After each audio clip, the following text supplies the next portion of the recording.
Thank you very much, ladies and gentlemen. I first of all should point out that I am a layman, and on my way through doing all this stuff, I've just been studying the Constitution. We have much written Constitution, as you're about to see, and really what I want to do is to empower people to understand that we do have written Constitution and roughly what it is.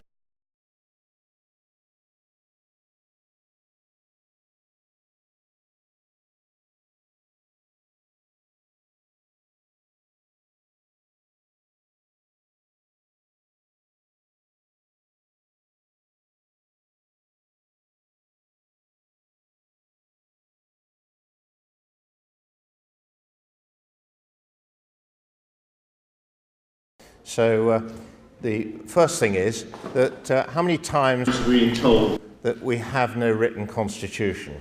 That's something that if you ever made any inquiries about constitution, that's the thing we're always told. But we do have a constitution that has evolved and been written over many centuries, and all those who hold any office are contracted to obey it by their oaths of office and of course by the rules of the law. So there is a question of oath of office and rule of law, and this is of course basically an honour system. So the question is, looking at it from a sort of engineering point of view, from a mechanical point of view, has Parliament been accorded absolute power? That's a question one would want to ask oneself. If there's no constitution, then presumably Parliament has no control over it, and it can do entirely as it wishes. If so, there can be no constitutional limitations to control it. Conversely, if there is constitutional limitation, it is plain that it ought to act as a firm limitation, and the citizens, of course, should be able to utilise that to keep the executive and the governing body in check. And of course, that means there must be means of obtaining redress and remedy. And that, of course, is a vital point. And ultimately, as with Magna Carta, there's actually a right of resistance, so that if the Constitution is disobeyed, that ultimately, when all legal means have failed, then there is an entitlement to resist.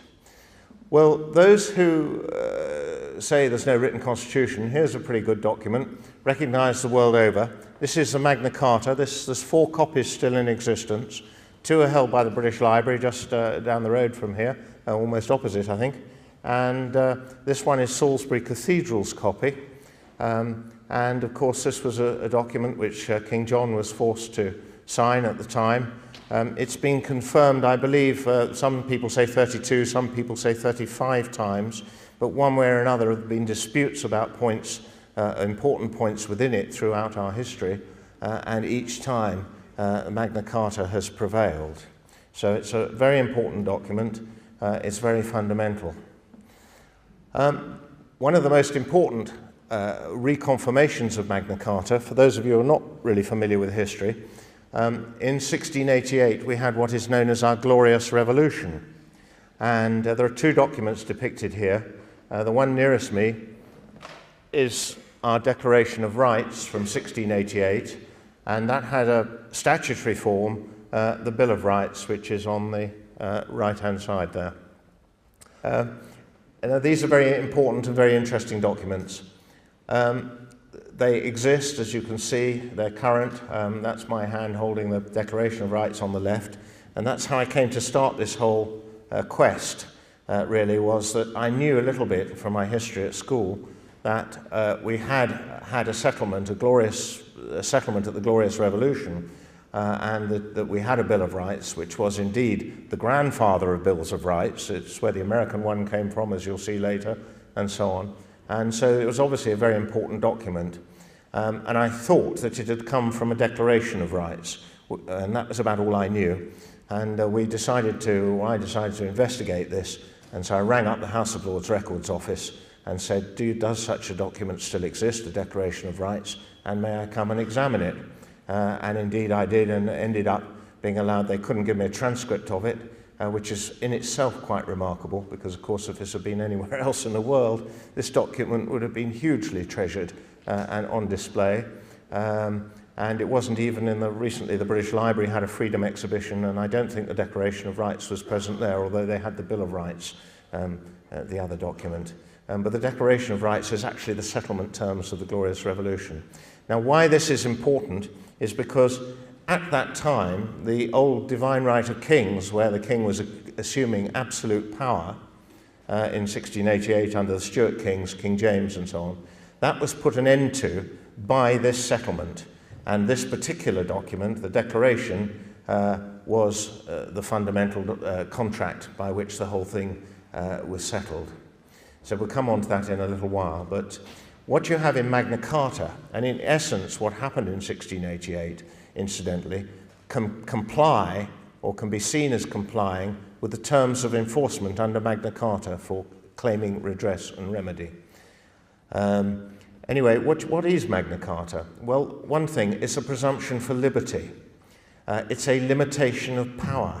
It stops the power being enforced by the state. It's very important because trial by jury is how judgment is created. So it's very difficult, as long as trial by jury exists, for a dictator to get hold, because he cannot enforce his rules. So this is a vital safeguard to our liberty, as trial by your peers. And that was one of the greatest things of Magna Carta, if not the greatest point of it. And of course it has a right of redress and a right of enforcement. Now, all that I'm talking about, some of these things have been repealed and they say they're no longer statute law. But everything that we're talking about here is still current statute law. So what we got here is a current copy of what remains. There are 61 or 62 clauses of Magna Carta, and most of them have been repealed. But what remains, by statute law that is, there is a grey area there, but we can get into discussion on that. But for now, we'll just talk of what is extant. It's in the statute book, so not only is it in Magna Carta, it's also on the statute book, and so there's no question about its right to exist. It's there. And here you can see a copy, last printed, I think, in 1978, and what remains of Magna Carta. And there is this most important clause. And really, of course, if Parliament wanted to do away with it, it would be repealing its right to exist. And no free man shall be taken or imprisoned or disseised of his freehold.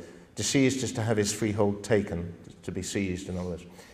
To be disseised of his freehold or liberties, or free custom, or to be outlawed, or to be exiled, or anywise destroyed, nor will we not pass upon him, nor but by lawful judgment of his peers, or by the law of the land. We will sell to no man, we will not deny or defer justice or right. So that's a very, very important point. Of course, a lot of us wouldn't think there's much when we talk about sell justice today. You need a bit of money usually to manage to get yourself sorted out in the courts, as we all know. And then importantly, notice the bit about enforcement. Shall not be infringed or broken. It shall be had of no force or effect, if it is. Coming full circle on, well, right on to 1688, at the settlement of the Glorious Revolution, King James II in 1688 was thrown out by armed force. William of Orange, who had a claim to the throne, he was married to James II's daughter, and she was next in line to the throne. And they came over, William came over with a smaller army than James. He had about 15,000 men. James's forces numbered about 25,000. And James came to do battle. William landed in Torbay, interestingly, on the 5th of November, 1688. And he then proceeded slowly. He went to Exeter to start with, and James took his forces as far as Salisbury. And there he prevaricated, and he became stressed, and he got serious nosebleeds. And during this period, his chief commander of his army, John Churchill, abandoned him and went over to William, which is what William had been informed would happen. So what William did had the popular support of the country behind it, and indeed then people rose in the north and they all joined William's troops, and William marched to London, James fled, and William came into power. Now, the way that William came into power is of critical importance, because what happened is James fled. William got to London and said, well, look, how do you want to settle affairs? He was worried about this country becoming a Catholic nation at that time. Louis in France, Louis XIV, had 125,000 men under arms. And fortunately, he had turned south at this time to go down to Austria and have a battle down there. So William was able to come from Holland with his small force, and he was worried about Holland being overrun, which was the only Protestant enclave. And of course, if you know of the Huguenots, the French Protestants who were being thrown out at that time and persecuted, and they were coming to England. And religion was about two power bases in Europe at the time, in primarily the Catholic and the Protestant religion. So we were the outpost for the Protestant cause at that time. And William wanted to maintain it so that he could create a bastion against Louis.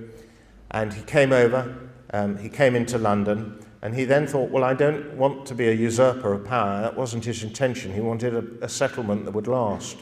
So what he did is he issued an order that the old Parliament of King Charles II, which had last assembled in 1685, i.e. it wasn't a parliament that had so many placemen in it, from James II had been packing his parliament with his lackeys.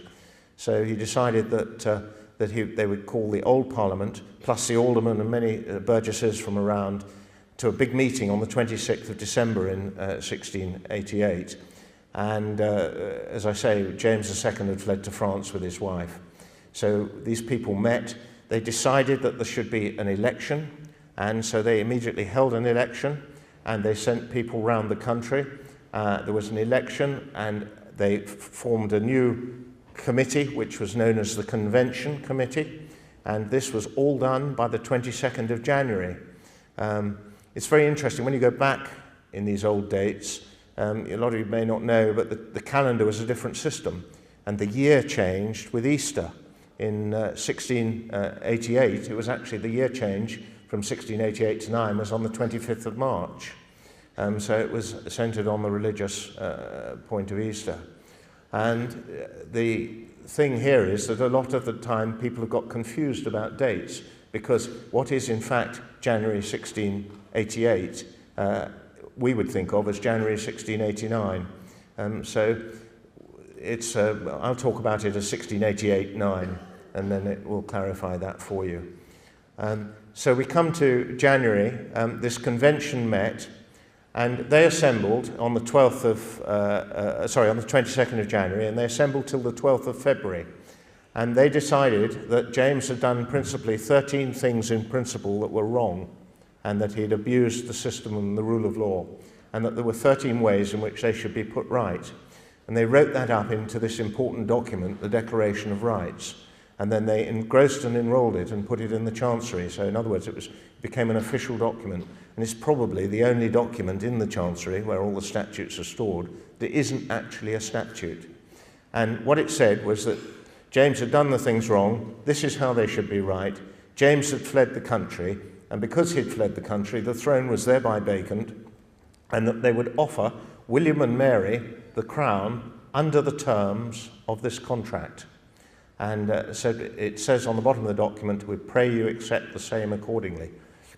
And this painting that is on the picture here is important, because that was a ceremony on the 13th of February, where Lord Halifax is actually with the crown kneeling in front of William and Mary, and you can see the clerk of the House of Lords reading the Declaration of Rights prior to passing over the crown. So the crown became a conditional contract. So when people talk about a constitutionally limited monarchy, it is this scene that actually started to set that whole bit of limitation in place. So the crown was not all-powerful. The most important point about this is that what actually happened in this settlement was that it was a victory for the rule of law.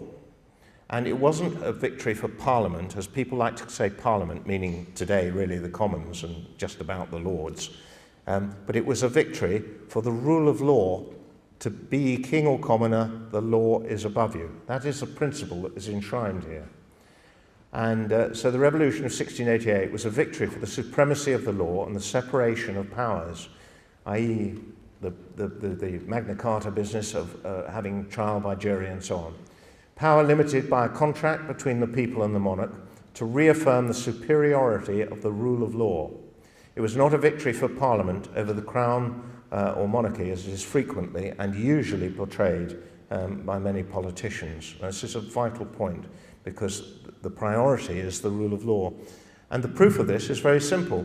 The Declaration of Rights came into being, the Crown was handed over, and then the Bill of Rights came into being subsequent to that, because what they decided was that because they knew that people would query this whole setup at a later time, that once they got an ordinary Parliament, they thought, well, we better make a bill, becoming an Act of Parliament, to include the Declaration of Rights. So if you read the Bill of Rights, what you'll find is that in its text, it just has a little paragraph at the top, and it tells you what's happened, and it says, by the way, here is the Declaration, and then you find the whole of the Declaration within the Bill of Rights cited in it.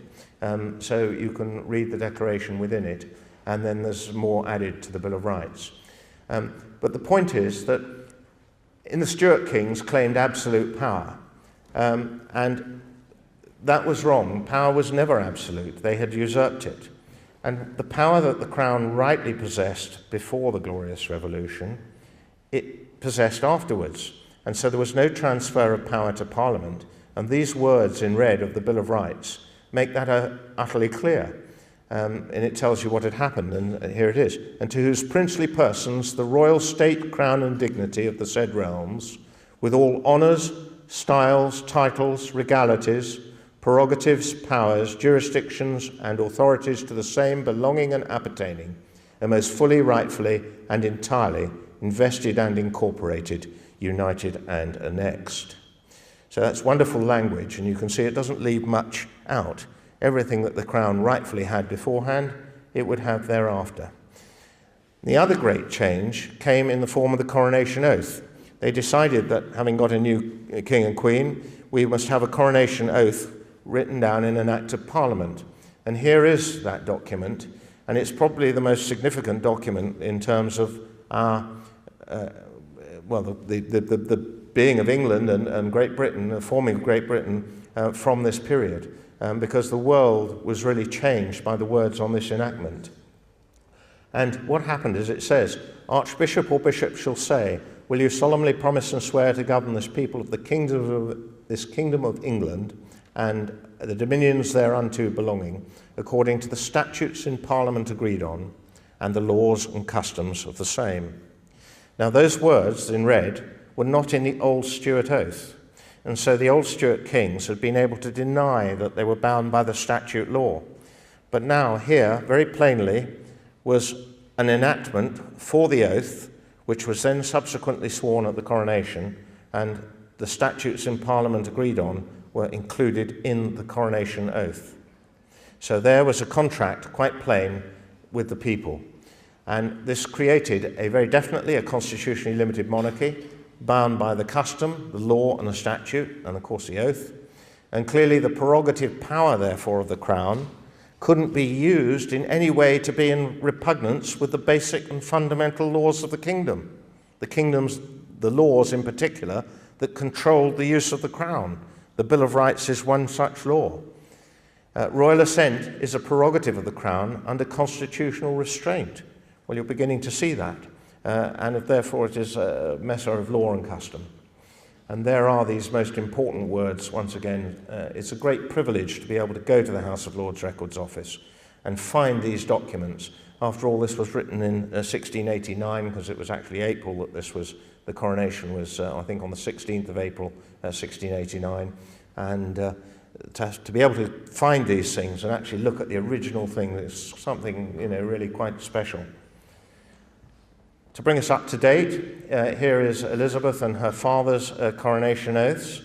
Not as grand as some of them, but just so that you know this isn't just me talking, one of our great lawyers, 100 years later, Sir William Blackstone, or 75 years later, said this about the coronation oath and the Bill of Rights. And incidentally, Sir William Blackstone, many of you will know, wrote some marvellous books which are very highly regarded as literary works and works on the law. Called, there were 4 constitutional volumes of his book. Anyway, he says this, however, in what form it soever be conceived, this is most indisputably a fundamental and original and express contract. So there we have it. The Crown is bound by a contract. And to reduce that contract to a plain certainty, so that whatever doubts might be formally raised by weak and scrupulous minds about the existence of such an original contract, they must now entirely cease, especially with regard to every prince who has reigned since the year 1688. So you can see that I'm just showing you things that I have been able to confirm in our law books and elsewhere, and in court judgments and so on.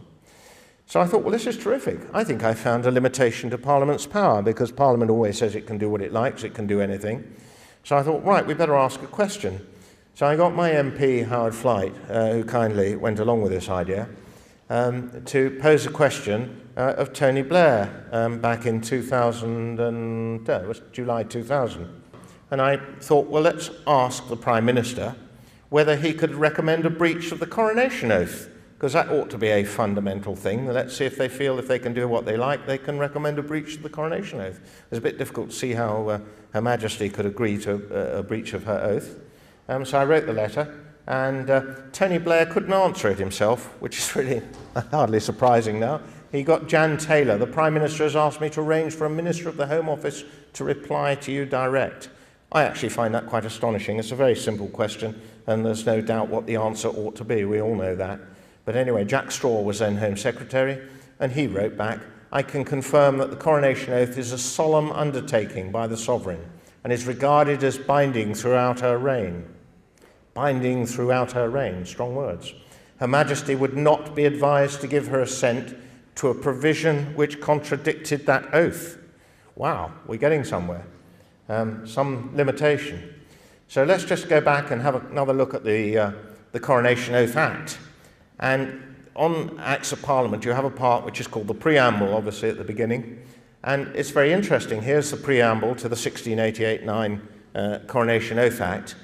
And it says, whereas by the laws and ancient usage of this realm, the kings and queens thereof have taken a solemn oath upon the evangelists at their respective coronations, to maintain the statute, laws, and customs of the said realm, and all the people and inhabitants thereof in their spiritual and civil rights and properties. Well, think about that. That's really important, because it's telling you why the oath is taken. The oath is taken to maintain the statute, laws, and customs so that the inhabitants, the subjects, can be kept in their spiritual and civil rights and properties. That's quite a thing. So that is the fundamental purpose of Parliament. It's not to take your goods away from you, your chattels and your possessions. It's to secure your private property and your spiritual and civil rights. Very important. And then, further into the coronation ceremony itself, the Queen, having said that she'll agree to the statutes in Parliament, or agree to govern only according to the statutes in Parliament agreed on, will you to your power cause law and justice in mercy to be executed in all your judgments. King or Queen, I will. So there you have it. All judgments will include law with justice in mercy.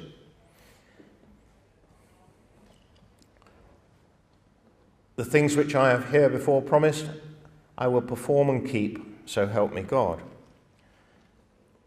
So that is a very solemn business.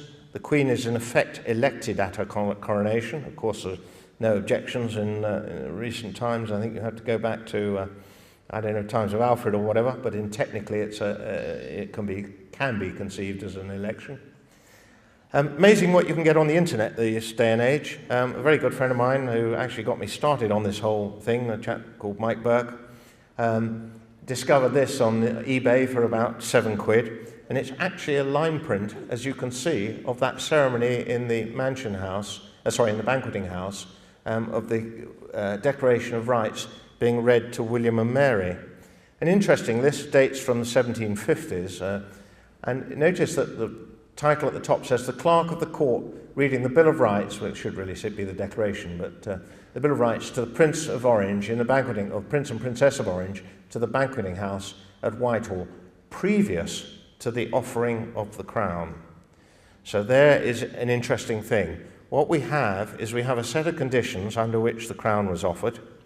We then have a contract made with the people by the monarchy swearing a coronation oath that they would abide by the words of the rule of law. Well, these words in the Bill of Rights and the content of it are there to control the authorities of the Crown. And if they control the authorities of the Crown, they control the authorities of our Parliament. That must be the only logical deduction. The House of Commons and the House of Lords decide upon context and content, and they determine bills, and once they have agreed them, they are then offered for royal assent, and it is only at that point that a bill becomes an enactment. So the Crown still retains all the power, technically. That is where the power resides, and it resides there. It's our power under contract to the Queen, and it's about our governance. Experience has taught, 300 years after the event in 1988, of course, it was thought, well, we better celebrate the Glorious Revolution, 300 years, and they invited lots of heads of Commonwealth and other people over here, and they had a bit of a shindig, and the Queen made a speech, and these are some of the words or an extract from it. Experience has taught that the peoples can enjoy the full fruits of liberty, security and justice only when they are represented in a sovereign legislature, whose laws are interpreted by an independent judiciary. The Bill of Rights and the Scottish Claim of Rights, which was their equivalent of it, are still part of the statute law, are the sure foundation on which the whole edifice of parliamentary democracy rests, and it has a great influence abroad, especially in the United States of America and the Commonwealth. So there you have it. You're looking at some basic fundamentals, which we acknowledged, and of course, £2 coins. The Royal Mint printed this little set there for celebrating the tercentenary with the Bill of Rights on the side of the coins. They did them in silver, and there's a Scottish Claim of Rights, and there's another one. Interestingly, again, you would think, wouldn't they on a document like this want to show the Declaration of Rights? But no, if you read the text, it says that this was a victory for Parliament to gain power. It also has a document in the corner there with an ink splodge on it. Well, quite amazingly, when they were writing the Declaration of Rights between the 12th of February and or before the 12th of February, somebody splodged the ink on a copy, and that sheet or skin of vellum still exists, and so that's what's actually in the corner of the documents here. It's actually a draft sheet for the actual Declaration of Rights. But they don't depict it on this document, which is a shame, and there it is. It's the document nearest me. Quite extraordinary. It should be much respected. So that's the fundamentals of this thing. So I've basically discovered that they get a bit shy when you say, well, can you recommend a breach of the coronation oath? So I thought we'd better go to Parliament's very own handbook, which is called Erskine May. And this is, again, a second-hand copy from the 1920s, but it doesn't alter these principles. It's very interesting because it says that the Act of Settlement affirms that the laws of England are the birthright of the people thereof, and all the kings and queens who shall ascend the throne of this realm ought to administer the government of the same, according to the said laws, and all their officers and ministers ought to serve them respectively, according to the same. So here you're seeing quite clearly there's an Act of Parliament that tells ministers that they've got to abide by the law.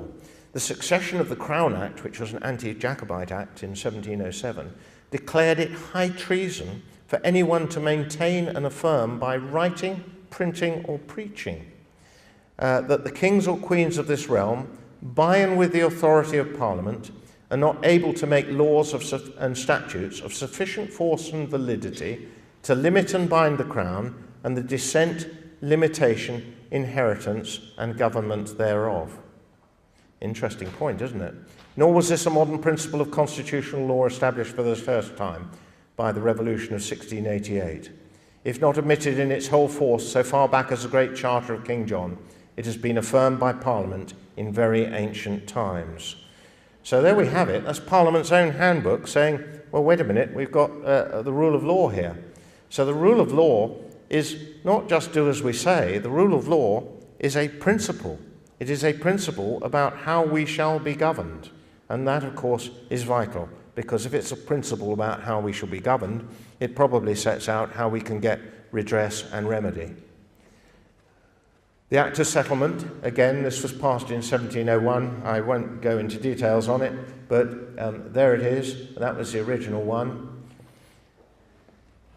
Cabinet members or privy councillors, they all swear oaths of office. Again, I'll come back to that in a little while. Parliamentary Code of Conduct. Well, we're now all knowing that we've got Parliamentary Code of Conduct for our MPs. Public duty. MPs' public duty. By virtue of the oath or affirmation of allegiance taken by all members when they are elected to the House. And remember that to be in the House, they have to swear an oath of allegiance. Well, that allegiance is not really doff cap to your Majesty quite. It's doff cap to the people and to the power of our Constitution. That's what the majesty of the Crown is all about, and that's where this really resides. But there's a lot of mileage in saying, oh, it's all doff cap to the royalty and all the rest of it. So, by virtue of the oath or affirmation of allegiance taken by all members when they are elected to the House, members have a duty to be faithful and bear true allegiance to Her Majesty the Queen, her heirs and successors according to law. Members have a duty to uphold the law and to act on all occasions in accordance with the public trust placed in them. Well, quite evidently, the public trust we place in our MPs is to abide by the rules of our constitutional law in order that we can be governed for our liberty, because that is the purpose of the Constitution.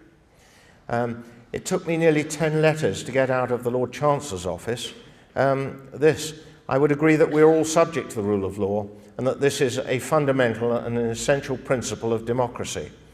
As I tried asking them, I said, well, do you think you say you can do anything you like? Well, could you repeal the rule of law itself and put in place a dictatorship?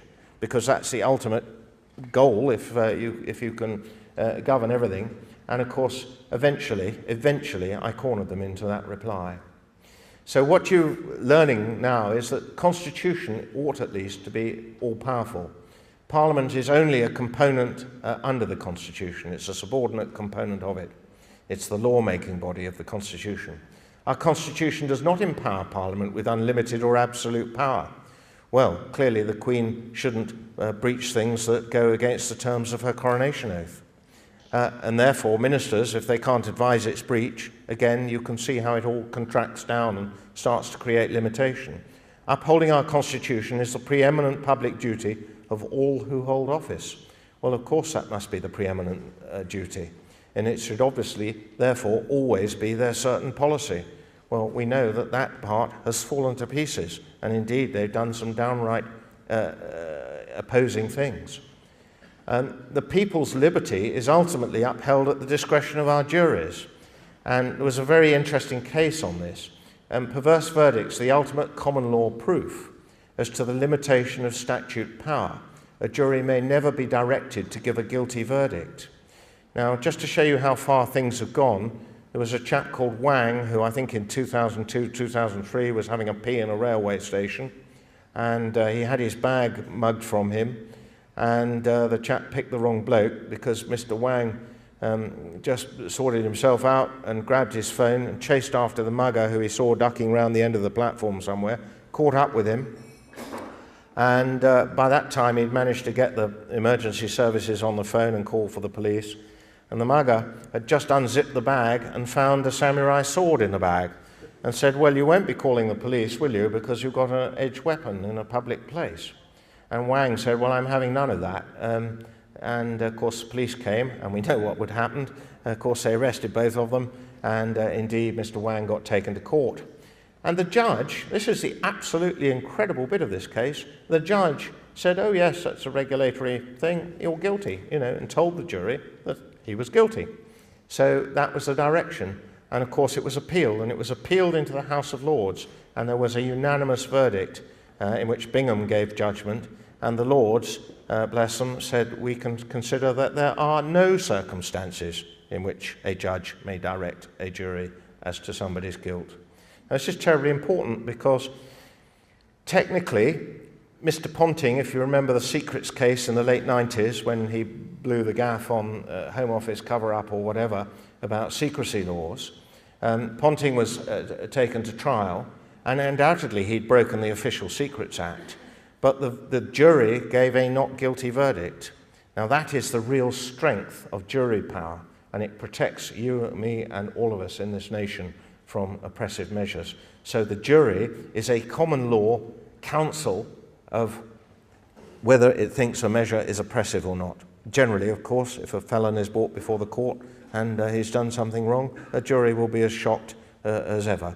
But in Ponting's case, they took the view that what he was doing was entirely within the letter of the law, and it might well be that the person who blew the gaff on the MP's expenses, I don't suppose they'd even dare take him to court, but if they did, I don't think you'll find a jury in the land that would convict him, although technically he may well have breached the law. But this is jury power. We need it. We need to be absolutely glued to it and not allow any prizing of it out of our hands.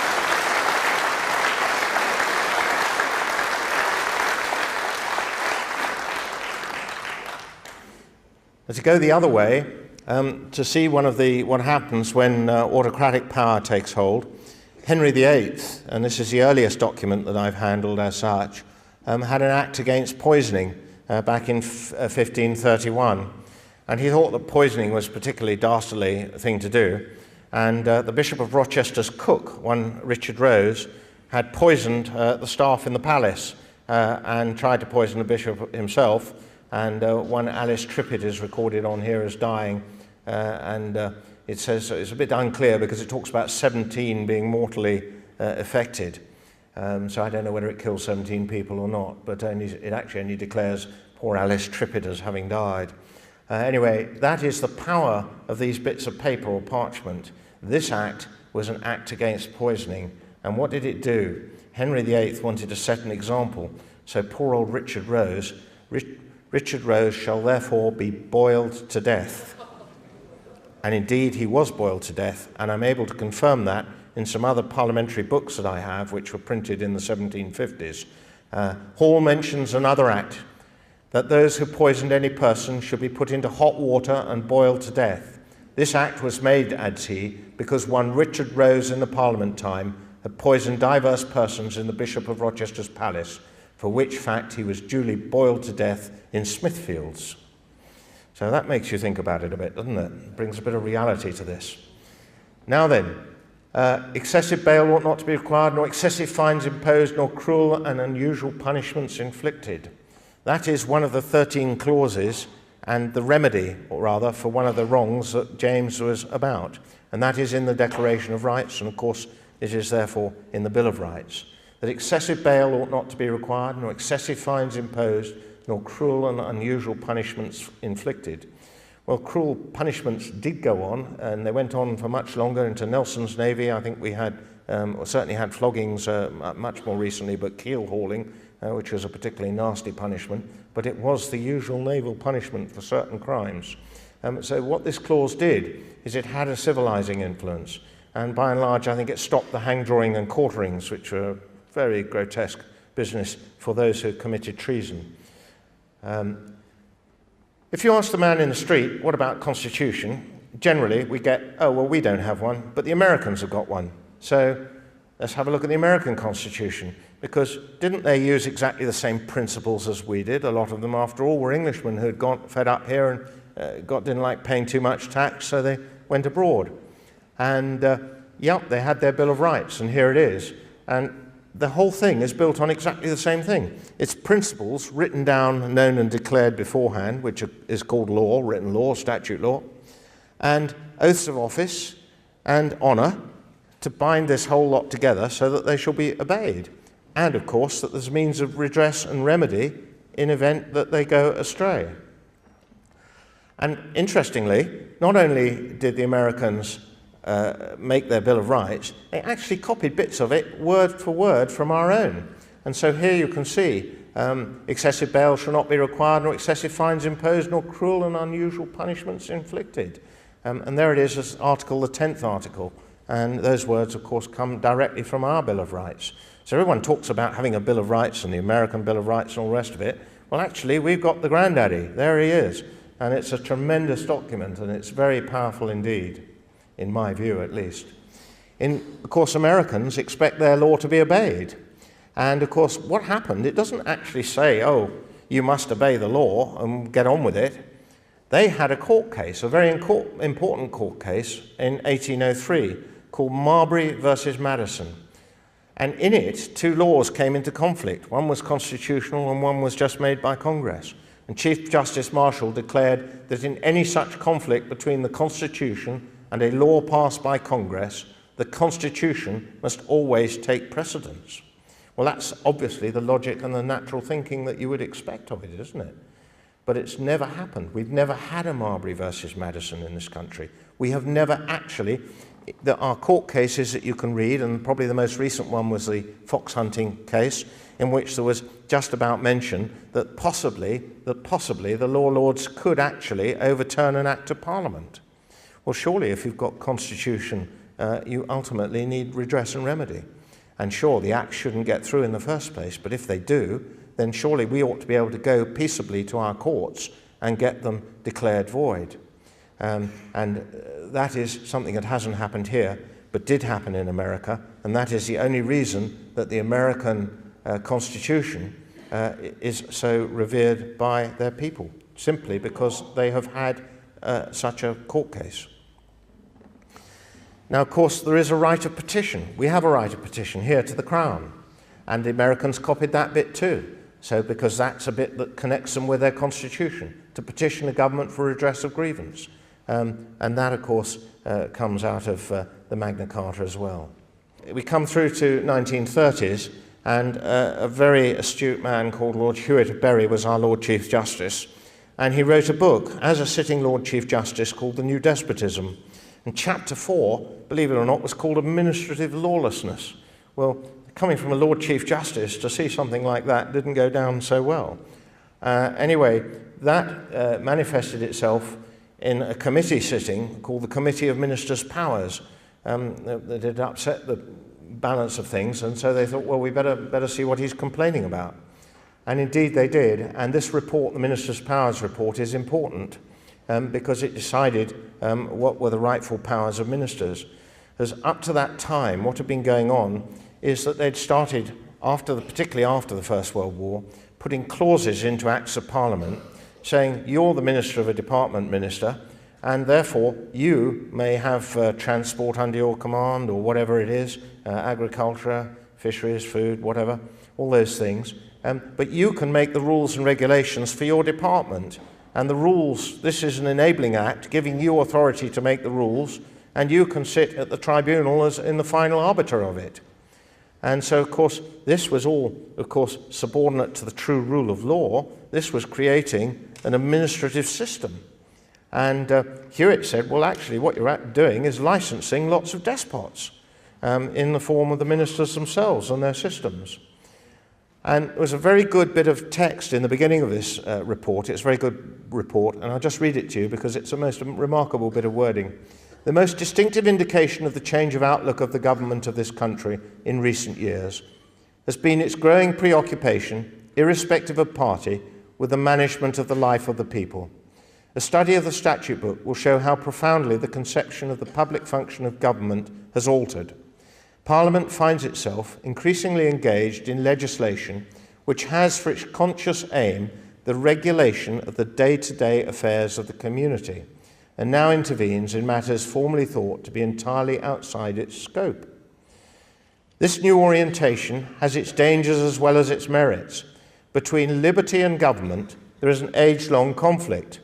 It is of vital importance that the new policy, and there you have it, ladies and gentlemen, all this was a change of policy, right? While truly promoting liberty by securing better conditions of life for the people of this country, should not, in its zeal for interference, deprive them of their initiative and independence, which are the nation's most valuable assets.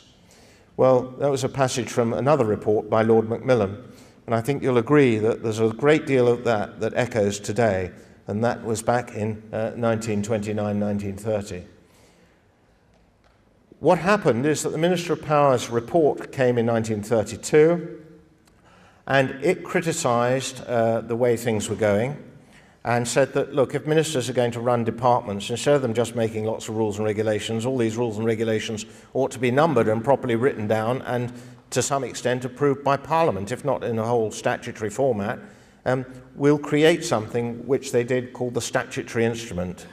So now when a minister changes the rate of a license to be enhanced because of inflation or something, they will probably issue a statutory instrument which will have a number, and you can go back and find that statutory instrument XYZ 1, 2, 3, 4 has the authority, or purports to give the parliamentary authority to the minister's change of what he's done.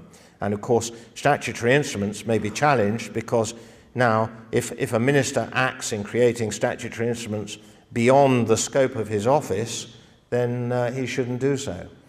So what we all see as the law mainly tends to be these administrative things. But actually, the rule of law is beyond that. These are the administrative things. And the proof here comes on the actual creation of Statutory Instruments Act in 1946. And it says to repeal the Rules Publication Act, which was the only way rules from ordinances and prerogative rules were just published. And in order to go further than that, to create the statutory instruments, and to make further provisions as to the instruments by which statutory powers to make orders, rules, regulations, and other subordinate legislation are exercised. And so there you have it, ladies and gentlemen. Much of what we're talking about is recognised on the front of enactments as being entirely subordinate to the rule of law. Now, when the Queen gives her royal assent to an enactment, this is very interesting because, again, she doesn't rush down to sign the acts as some think, in the Houses of Parliament or in the House of Lords. She sends her cousins, they call it her cousins, and she does so by commissioning usually 5 of them to grant her royal assent to the acts. And so what happens is that she signs a letter patent, which this is a picture of, and you can see Her Majesty's signature at the top.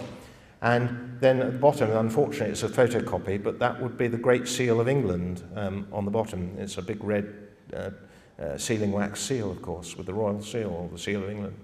And what it says is that you, commissioners, can pronounce my royal assent when the 2 houses have agreed the full content of the enactments, and the enactments are listed on the schedule. Well, this schedule is rather important because the middle one of the 3 acts on that schedule happens to be the European Communities Act 1972. So that authority, that letter patent which the Queen has signed, gave her permission, the royalists, to her cousins, in this case Lord Hailsham, to pronounce royal assent for the acts on the schedule. So it's that transferred the power. And this is very interesting. Well, it doesn't transfer the power recognises the bill to become an enactment. And the text of the letter patent tells us the story, as set forth in the schedule here too. But the said acts are not of force or effect in law without our royal assent. Not of force or effect in law without our royal assent. So there you can see quite clearly where power lies. Power doesn't lie with the Commons or the Lords. The power is the people's power, vested under contract in the Crown. And here it is. And the Crown gives its royal assent to measures which it approves. But clearly, it shouldn't approve unconstitutional measures. Well, talking about unconstitutional measures, prior to the Lisbon Treaty, we had a constitution for Europe being offered us. And Article 10, the constitution and law adopted by the Union's institution in exercising competencies conferred on it shall have primacy over the law of member states. Well, that's quite interesting, isn't it? How can it have primacy over our law? Anyway, that was an article. Of course, this was chucked out. It was revamped as the Lisbon Treaty. And the Lisbon Treaty, of course, has got it in there that the competencies, the areas over which they can have jurisdiction, if you look in the small print, you'll find they can define them. They can alter them. And, of course, the Constitution became the Lisbon Treaty. Now then, I said we'd go back to the oaths of office, and this is very interesting. This is a Privy Councillor's oath of office. This is just a segment of it, which was highlighted earlier in black, and I'll read it to you. You will to your uttermost bear faith and allegiance unto the Queen's Majesty. See the point there, unto the Queen's Majesty, i.e. the majesty of the Crown, the majesty of the British Constitution, and will assist and defend all jurisdictions, preeminences, and authorities granted to Her Majesty, and annexed to the Crown by Acts of Parliament or otherwise, against all foreign princes, persons, prelates, states, or potentates. It's a medieval oath that has been kept in place and is still the current oath. And I haven't actually looked since about Christmas time, but if you go through to the Privy Council's website and you look for their oath of office, you will find the whole text there. You have to dig for it a bit, but it's there. So that's the oath. And of course, the potentate is a powerful city, state, or body.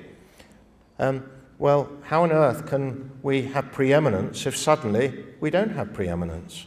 Because that's the consequence of Lisbon. And William Pitt, back in the 1770s, made a wonderful speech in the House of Lords as the Prime Ministers of the day were, although he wasn't, well, he was arguably a Prime Minister or not, but he was a leading man, to say that if the Commons had passed an unjustifiable vote, it was a matter between God and their own consciences, and nobody else had anything to do with it, was such a strange assertion as he had ever heard, and involved a doctrine subversive of the Constitution.